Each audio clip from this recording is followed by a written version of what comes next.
I'd come to Galicia 3 years ago, fleeing the sterile grind of Seattle's tech scene, chasing some half-baked dream of reinvention on Spain's rugged northwest coast.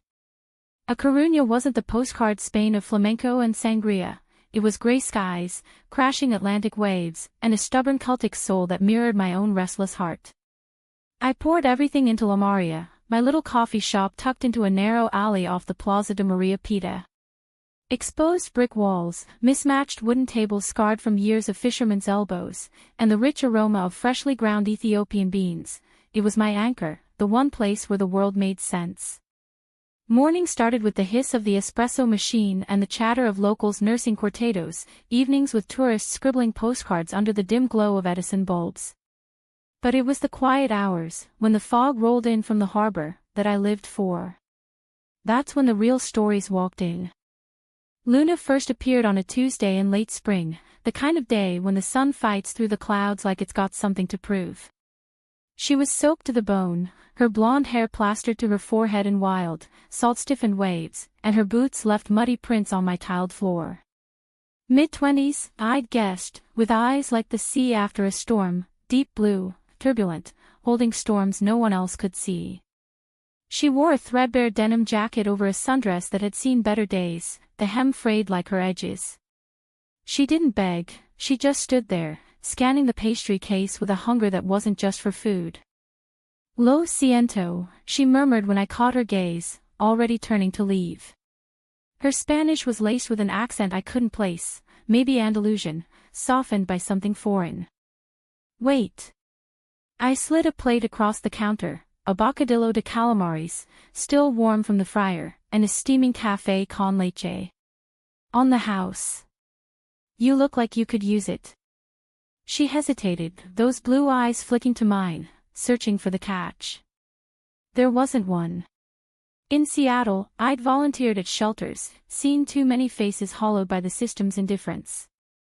Here, in this corner of Spain where the welfare nets frayed like old fishing line, I couldn't turn away.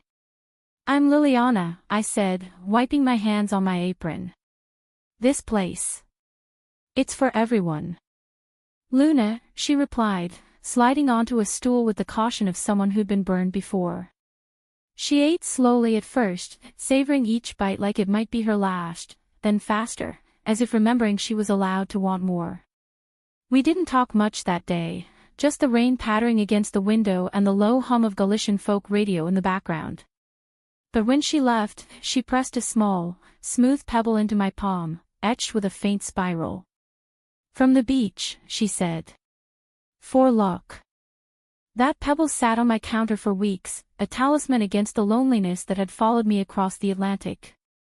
My ex, Sarah, had left me for a venture capitalist with a penthouse view, practical, she called it. I'd packed up my graphic design gig and run, landing here where the air tasted of salt and pine. Luna came back the next week, then the next, always at dusk when the crowds thinned.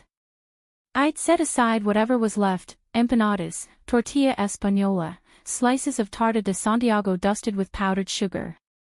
She never asked, I never charged. It became our ritual, unspoken but sacred. Over croissants and confessions, I learned fragments of her. Born in Cadiz, she'd hitchhiked north after her mother's death 2 years back, chasing whispers of a better life. No family left, no job that stuck, odd gigs washing dishes or weaving baskets on the promenade, but the streets were kinder in theory than practice. The sea gives and takes, she'd say, tracing patterns on the foggy window with her finger. I'm just trying not to drown. I saw myself in her, adrift, piecing together a life from scraps. One evening, as the harbor bells tolled 6, I found her sketching on a napkin, swirling waves crashing into cliffs, a lone figure standing at the edge. That's you, she said when I asked, her cheeks flushing under the lamplight. Holding on. My heart stuttered. It had been so long since anyone saw me, really saw me. That night, after closing, I walked her to the old lighthouse path, the one locals called the Sendero de los Olmos. The wind whipped our scarves, and under a sky bruised purple, she took my hand. Her fingers were calloused, warm despite the chill. Thank you, Liliana, she whispered. foreseeing me when no one else does. Our first kiss tasted of sea salt and rain, tentative at first, then fierce, like we'd both been starving for this. Luna moved into the tiny apartment above the cafe a week later, no rent, just her help with the evening rush. She had a way with customers, her laugh drawing them in like moths to flame. Mornings, we'd grind beans side by side, her hip brushing mine, sending sparks through me. Afternoons, she'd read poetry aloud, Federico Garcia Lorca's verses about gypsy ballads and forbidden loves, while I sketched logos for the shop's new mugs. It felt like grace, this quiet building of U.S., two women mending each other's fractures in a town that whispered judgments behind stone walls. But Galicia's beauty hid barbs. Whispers started in the market, La Americana and her stray, they'd say, eyes sliding away when I passed with baskets of fresh figs. My parents, back in Seattle, sent emails laced with concern. Is this wise, Lily? Stability matters. Sarah even texted once, a pitying, heard you're playing house with some drifter. Be careful. I deleted it, pulling Luna closer. She was my choice, my wild heart beating against the tide. Summer swelled, bringing tourists in linen shorts and sunburns, and our love deepened in stolen moments. Picnics on Praia das Catedrais, where the arches of stone framed the horizon like cathedral windows, lazy Sundays tangled in sheets that smelled of lavender soap. Luna opened up more, tales of her mother's lullabies, the way Cadiz sunsets bled orange into the sea. You're my home now, she'd murmur, her head on my chest, fingers tracing the tattoos on my collarbone, a compass rose for direction lost and found. Yet shadows lingered in her silences. Nights when she'd wake gasping, clutching the sheets like a lifeline, or days she'd vanish for hours, returning with excuses about errands. I'd press gently, talk to me, amor, and she'd smile that deflecting smile, pulling me into a dance instead, our bare feet on the cool tile to the rhythm of a distant guitar. One crisp October morning, as golden leaves skittered across the plaza, everything shifted. I was restocking the pastry case when a woman burst in, mid-40s, sharp-featured, with the poised elegance of old money. Her coat was cashmere, her heels clicking like judgments. Liliana Reyes, she demanded, her voice clipped, American accent cutting through the air. That's me. I wiped flour from my hands, uneasy. I'm Elena Vasquez. Luna's aunt. She slid a photo across the counter, Luna, younger, laughing in a sunlit garden with a girl who looked eerily like her, same blue eyes, same wild hair. My niece. She's been missing for months. We think she's here. My stomach dropped. Luna had mentioned no aunt, no family at all. She's safe. Working with me. Elena's eyes narrowed. Working. Or hiding. Tell her to call. Before it gets ugly. She left a card, New York address, law firm letterhead, and swept out, leaving the door ajar to the chill wind. When I confronted Luna that evening, her face crumpled. It's complicated, Lily. Please, don't. Complicated how? Who is she really, Luna? Tears welled in those sea blue eyes. I left because I had to. My family, they expect things. A life I can't live. She reached for me, but I stepped back, the pebble she'd given me now feeling like a lie in my pocket. That night, we lay awake, the space between us a chasm widening with every unspoken word. I wanted to believe her, to bridge the gap with forgiveness. But doubt had rooted, thorny and insistent. Little did I know, it was only the first fracture in the glass wall we'd built around our fragile world. The following weeks blurred into a tense détente, our love hanging by threads of habit and hope. Luna threw herself into the cafe, her energy a whirlwind, charming vendors at the Rua Real Market, experimenting with new blends like a smoky Robusto from Costa Rica that she swore tasted like adventure. I'd catch her humming old fado tunes while wiping tables, her sundress swirling around her ankles, and for a moment, the world righted itself.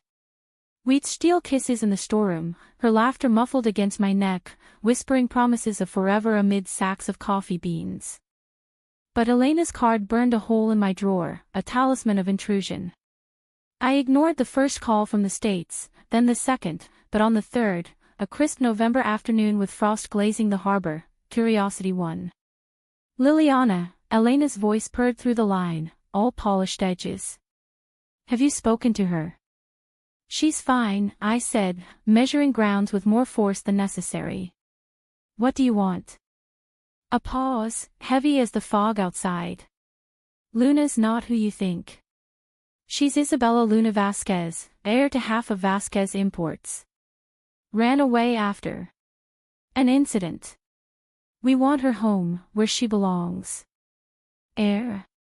The word landed like a stone in still water. Luna, with her calloused hands and patched boots, for money. She left for a reason, I shot back. Maybe you should respect that. Elena's laugh was brittle. Reasons? Darling, at 27, she's throwing away her future for. What? A shack in Spain. We've indulged her rebellion long enough. Tell her to call, or we'll come for her. The line went dead, leaving me staring at the receiver, the cafe's chatter fading to a dull roar. When Luna returned from foraging for wild chestnuts in the Monte Fraga, I couldn't hold it in. Your aunt called. Isabella. Her face drained of color, the basket slipping from her fingers to scatter nuts across the floor.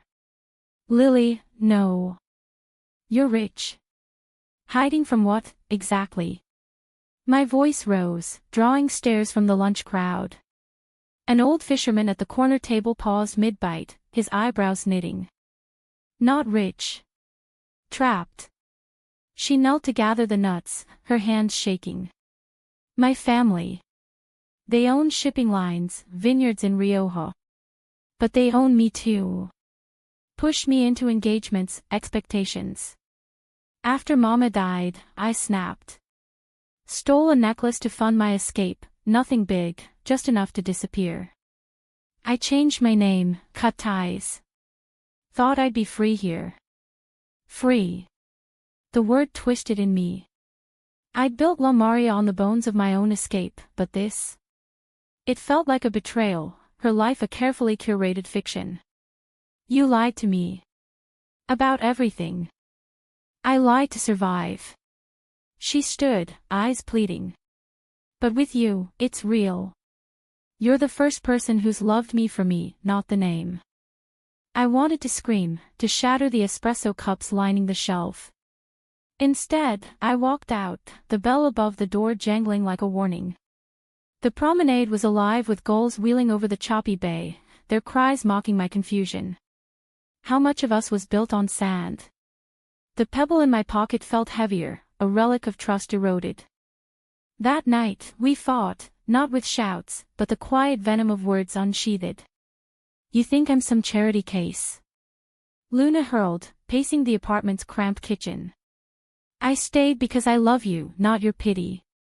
It's not pity. I countered, tears hot on my cheeks. It's hurt. You let me think you needed saving, when all along. I do need saving. From them. From myself. She collapsed onto the sofa, burying her face in her hands. The necklace. It's why Elena's circling. They want it back. And me. We made up in the fragile hours before dawn, bodies entwining not in passion but desperation, seeking solace in the familiar curve of hip and shoulder. I'll fix this, she vowed, her breath warm against my skin. No more secrets. But secrets have a way of multiplying, like shadows at dusk. Days later, as I tallied receipts in the dim back office, a knock rattled the door. Not the cheerful rap of a supplier, but insistent, edged with authority. Two men in ill-fitting suits stood there, badges glinting, Policia local, summoned from Vigo on Elena's dime. Senora Reyes. We're looking for Isabella Vasquez. Reported stolen property. My blood iced. You mean Luna? She's not here. They pushed past anyway, rifling drawers with gloved hands, their presence a violation that soured the air. Upstairs, Luna huddled in the bedroom, whispering frantic apologies as they cuffed her wrists, not for the theft, they said, but for questioning. Just routine, one grunted, but his eyes said otherwise. I followed them to the station in my beat-up Renault, the wipers slashing at the relentless drizzle. The holding room was stark, concrete walls, a single bulb swinging like a pendulum. Luna sat ramrod straight, her defiance cracking only when she saw me through the glass. Lily, go home. Please. Not without you. I pressed my palm to the partition, willing strength through the barrier. The interrogation dragged, hours of Elena's lawyers on speaker, painting Luna as a flighty thief, the necklace a family heirloom worth thousands. But Luna held firm, her voice steady. I took what was mine by right. Mama left it to me. They just want control. By midnight, they released her on my recognizance. No charges, Elena's influence buying time but not mercy. We drove back in silence, the radio murmuring a melancholic alborada. At the cafe, she broke. I should have told you sooner. The necklace. It's all I have left of her. But now, they'll never stop. Then fight, I said, cupping her face. With me. Winter clamped down, fierce and unforgiving, mirroring the storm brewing. Tourists fled, leaving La Maria to locals and our dwindling savings. Luna wired what little she had to cut his contact, a childhood friend, Sophia, who promised to dig up proof of the necklace's ownership. In return, Elena escalated, emails from New York attorneys demanding restitution, veiled threats of lawsuits that could bankrupt the cafe. Our love became a bunker, fortified against the siege. Evenings, we'd bundle against the gale and walk the Praia do Orzan, waves thundering like applause for our resilience. Remember the first day? She'd tease, linking arms. You thought I was a drowned rat. Worse, I'd retort. A charming one. We'd laugh until it hurt, clinging to the joy amid the fray. But betrayal has many faces, and Luna's next secret cut deepest. One sleeting afternoon, I returned early from the market to find her on the apartment phone, voice hushed and urgent. Sophia, no, don't send it yet. I can't risk her finding out. Her. Me. I froze in the doorway, groceries slipping from my numb fingers. Luna whirled, phone clattering to the floor. Lily, it's not. You've been lying again. To protect me from what? My voice splintered, the room closing in. She sank to her knees, confession spilling like blood from a fresh wound. The necklace isn't just heirloom. It's tied to family debts, embezzlement from the business. If it comes out, Elena goes down. I was going to sell it quietly, pay you back for everything. The cafe's loans. I saw the statements. You never said, but I know you're drowning too. Drowning. The word echoed my own hidden struggles, debts from the remodel, slow seasons eating margins. I'd shielded her from it, just as she'd shielded me. But this? Planning behind my back, turning our love into a transaction. You stole my trust, I whispered, the ultimate theft. Not some bauble. She reached for me, but I recoiled, storming down the stairs to the cafe's empty sanctuary. The pebble mocked me from the counter, its spiral now a vortex pulling me under. Outside, the sea roared its indifference, and for the first time, I wondered if love was just another storm we couldn't outrun. The chasm between us widened into a gulf, days bleeding into weeks of polite estrangement. Luna slept on the sofa, her sketches piling up like unanswered letters, portraits of us now edged with thorns, waves devouring shorelines. The cafe limped on, its warmth a facade, customers sensed the frost, lingering less, their chatter subdued. I buried myself in orders, scrubbing counters until my knuckles bled, anything to drown the echo of her words. I was protecting us. Elena struck next in the dead of February, when snow dusted the granite cliffs like ash. A courier arrived with a manila envelope, legal summons, Vasquez import suing for the necklace's value, €50,000, and defamation, claiming Luna's delusions tarnished the family name. Attached was a photo, Luna, not the drifter I knew, but Isabella in pearls and silk at a Manhattan gala, arm-linked with a poised woman in emerald green. Captioned, "Before she ruined everything." My hands shook as I shoved it under the register. When Luna saw it that evening, her face twisted in anguish. "That's Sophia. We were arranged. Childhood friends, but it was never arranged." The word ignited the powder keg. "You were engaged. To a woman, and you didn't think.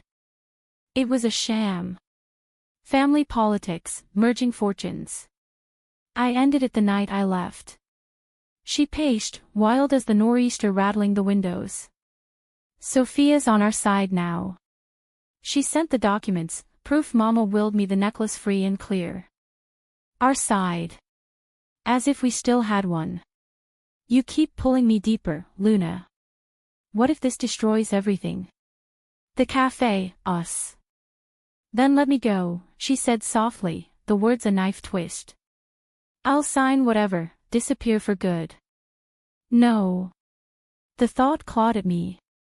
She'd stolen into my life, my heart, and despite the lies, I couldn't imagine the emptiness without her. "Fight with me," I echoed my earlier plea. "All in." Spring crept in hesitantly, gorse blooming yellow against the gray, mirroring our tentative thaw. We hired a local abogado, a grizzled ex-fisherman named Paco who chain-smoked in the back while poring over papers. "This Vasquez clan," he grumbled, "like octopuses, tentacles everywhere. But the will's ironclad. We countersue for harassment." Court dates loomed like storm clouds, but in the lulls, we rebuilt. Luna taught me to weave fisherman's knots, her fingers guiding mine over rough twine, ties that hold, even in gales. I'd counter with playlists of Joni Mitchell and Joan Baez, their raw voices filling the apartment, songs of women loving fiercely against the odds. One night, under a canopy of stars pierced by the lighthouse beam, she knelt by the sea. "Marry me, Lily. Not for papers, but promise. We'll face it together." Tears blurred the horizon as I pulled her up, our kiss sealing it, not rings, but resolve. We planned a quiet ceremony on the beach, witnesses be our gulls and ghosts. But climax came not in court, but catastrophe. Mid-May, as azaleas unfurled in the plaza, Sophia arrived unannounced, tall, elegant, her dark hair coiled like a crown, eyes the color of aged sherry. She swept into La Maria like she owned it, which, in a way, her family did. "Isabella," she said, air-kissing Luna's cheeks. "I've come to end this madness." Luna stiffened beside me. "Sophia. What are you?" "Elena sent me.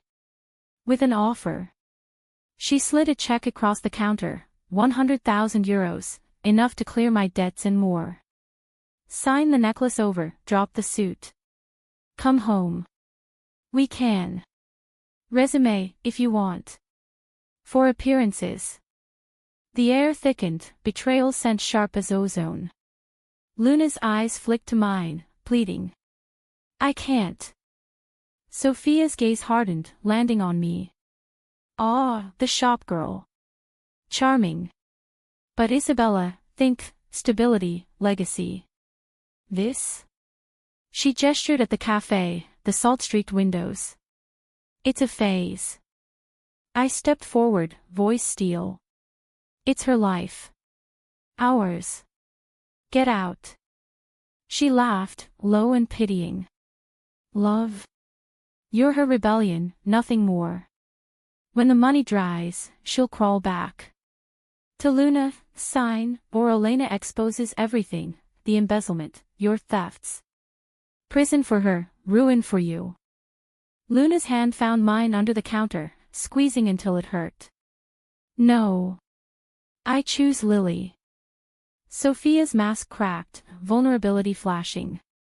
"I loved you once, I say. Truly. Don't throw it away for this." The door slammed behind her, leaving silence vast as the Atlantic. Upstairs, Luna shattered, not with sobs, but rage. She was my first. The one who taught me I could love women, not just endure the family script. But it was always tainted, expectations, not us. I held her as the pieces fell, our bodies a bulwark against the flood.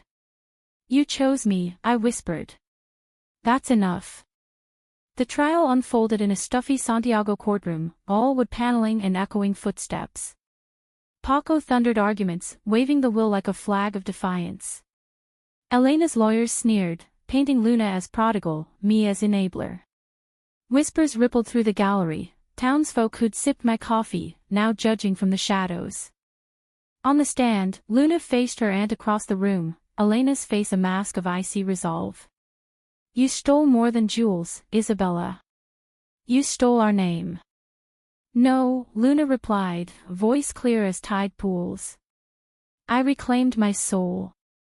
The judge ruled in our favor 2 days later, necklace hers, suit dismissed, a restraining order on Elena. Victory tasted bittersweet, the check shredded in our kitchen sink, flames licking the remnants like absolution. Summer returned triumphant, the cafe blooming anew.